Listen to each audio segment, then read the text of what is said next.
Every shitty experience comes with some sort of knowledge. And I like to think that my parents' divorce actually taught me a thing or two about how to maintain a healthy, loving relationship. Hello, welcome. If you're new here, I'm Catz, and I hope you brought already your hot cup of tea because you are in for some deep talk today. My parents got divorced when I was 11, I think, around 11 years old. I was actually old enough to understand what was going on around me way before they told me and my brother that they were getting a divorce. I already knew that things were not okay between them, you know? Somewhere in my teens, I remember feeling worried that my parents' divorce could eventually impact my ability to maintain a healthy relationship. You know, that I was doomed or something. I do think I learned from my parents' experience and I try to avoid making the same mistakes they did. I think it is a good thing to take something bad that happened to you and use it for your own good, your own growth. Let's go. 15 things I learned with my parents' divorce. First thing, do things together. Have common interests. How are you supposed to spend your entire life with a person if you do not have common interests? Learn something new. Try to find something that connects you. It is very important to have something in common besides your kids, besides your responsibilities, you know. Responsibilities are not interests and usually cause a lot of stress, and if that's the only thing that you have in common, you are in for some difficult times. Second thing, spend time alone.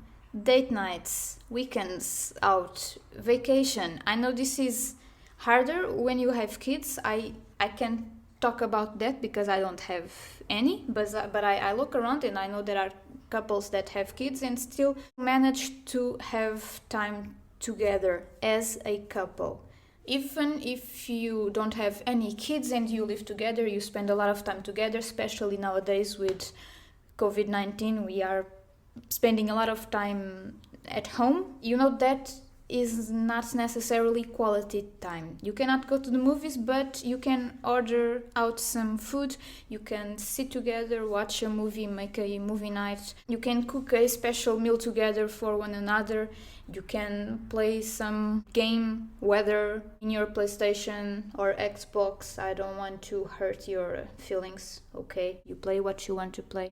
On the other hand, you should do things alone. Don't lose yourself. You know, you need, yes, to have common interests, like I said before, but you also need to have your own thing. Whether it's a hobby, a Netflix series that only interests you and not your partner, you can watch it, you know? Another thing, and I think this is basic, it should be basic, but unfortunately, it is still not. Share the housework, you know? If you are the one doing everything around the house, you will eventually build resentment against the other person. If you divide the chores, you can actually have some fun together. You can learn a thing or two about one another, and when you're done, you can spend some time together doing something fun. Now, this is a very personal thing. It might not make sense to you, but for me, it is very important. That is, never stop holding hands. It was one of the first things I remember noticing about my parents when things were not very good. I remember they would not hold hands, and I try.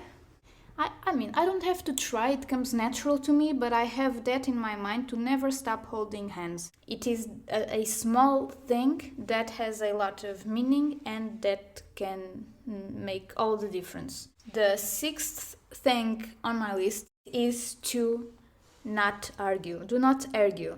Talk. Do not yell. Do not call names. Talk about stuff. But be aware that talking is not enough. You can have all the conversations you want if you don't act on them, if you do not compromise, if you do not change your behavior, whatever it is useless. So do not argue. You might end up saying things that you do not feel and hurt the other person, but talk about stuff. and act on it. Now, number 7, this is huge for me, which is do not play games. I think generally speaking, women are particularly guilty of playing games. If there's something wrong, do not say that everything is okay. And again, other examples, if you want flowers, ask for the effing flowers. Different people express their love in different ways. For you, it might be important to give things. For you, it might be important to give flowers. For the other person, that may not have anything to do with love. So do not expect other people to think like you do, to give the same importance you do to things. If you want flowers, ask for the flowers. If you are not okay, say that you are not okay. And skip the sarcastic comments all along. That just... Number 8, and I think this is huge as well. Love is not a straight line. You will not always be up high here in your relationship, you know? Your love will fluctuate. The way you feel about each other will fluctuate with time. You will have times where you are crazy in love. You will have times when you are more stable. You will have times where you are, love is not a straight line. Because we also are not straight lines. And some of us are not straight at all. We are constantly changing. We are constantly facing some challenges individually and as a couple. So you are not a straight line. Do not expect your relationship to be. You might spend a whole month questioning if you are happy in the relationship or if you even love one another. That might happen. It does not mean your love is over. It does not mean you should split. I think we should always give it time, analyze our feelings, try to understand why we are feeling a certain way, and understand that things change with time, for good and for bad. Everyone is fighting their own battle. Have empathy. Maybe the other person, maybe your partner, did something that you did not like or is acting weird. Think that they might be going through something that you are not even aware about.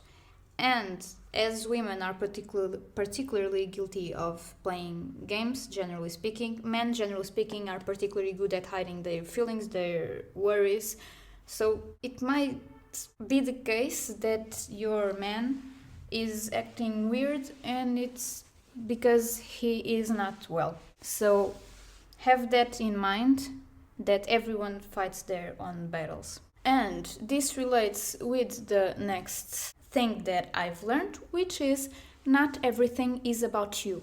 Sometimes your significant other will be quiet, will seem upset. Don't assume that it has anything to do with you. Oftentimes it does not. Be present in the good moments.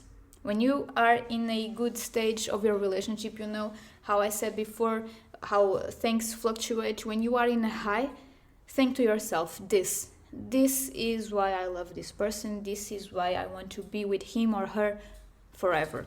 Keep that memory for yourself, and trust me, that will come handy when the times get rough.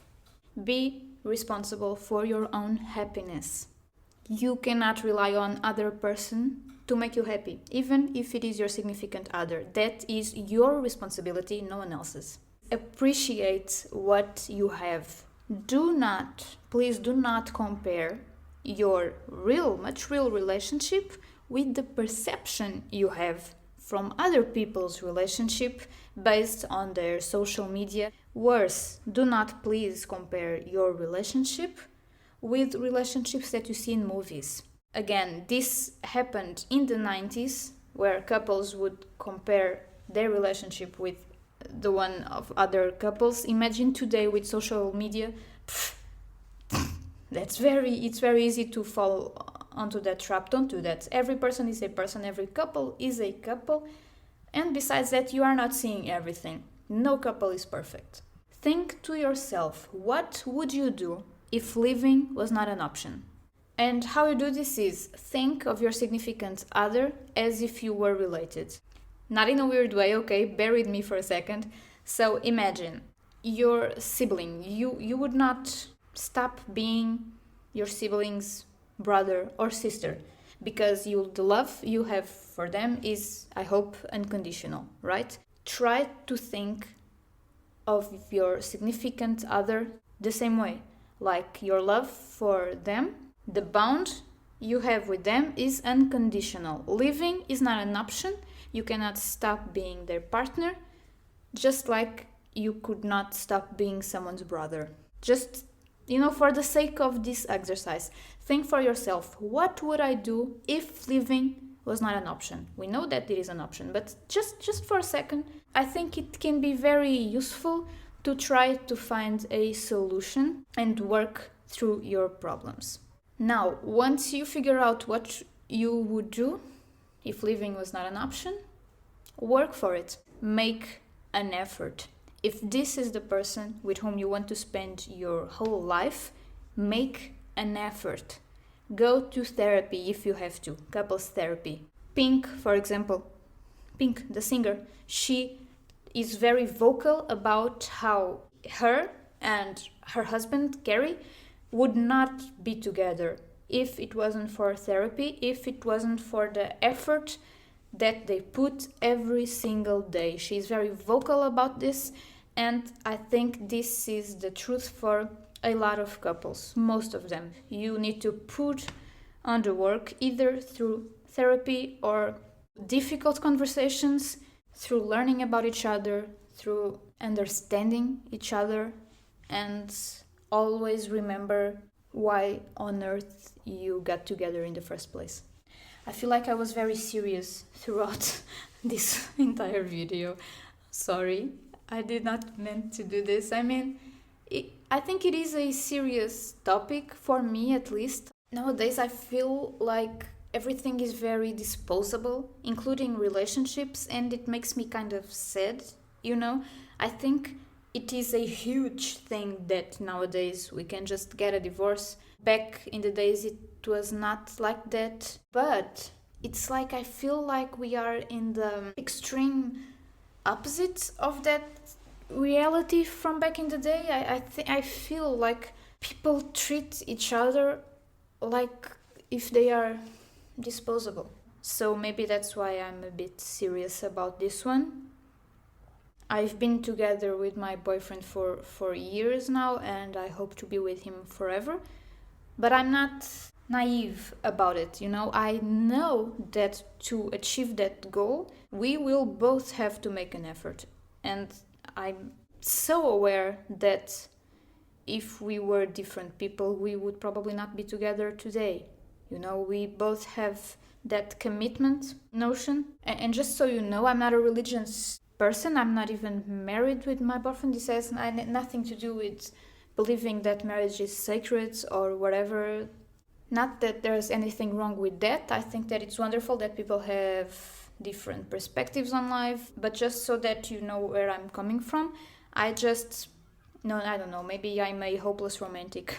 But I believe in a forever love, and at the same time I believe that it takes hard work and that it is not an easy thing to accomplish, which is why I wanted to make this video to help you guys.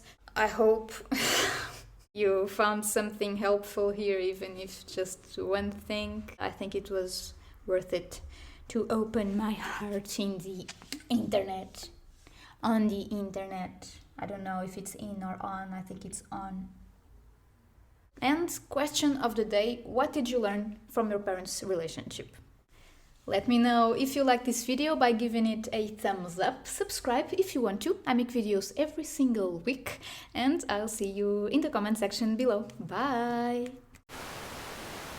And I hope you brought already your hot cup of tea, because we are in for some dick talk today. Dick talk?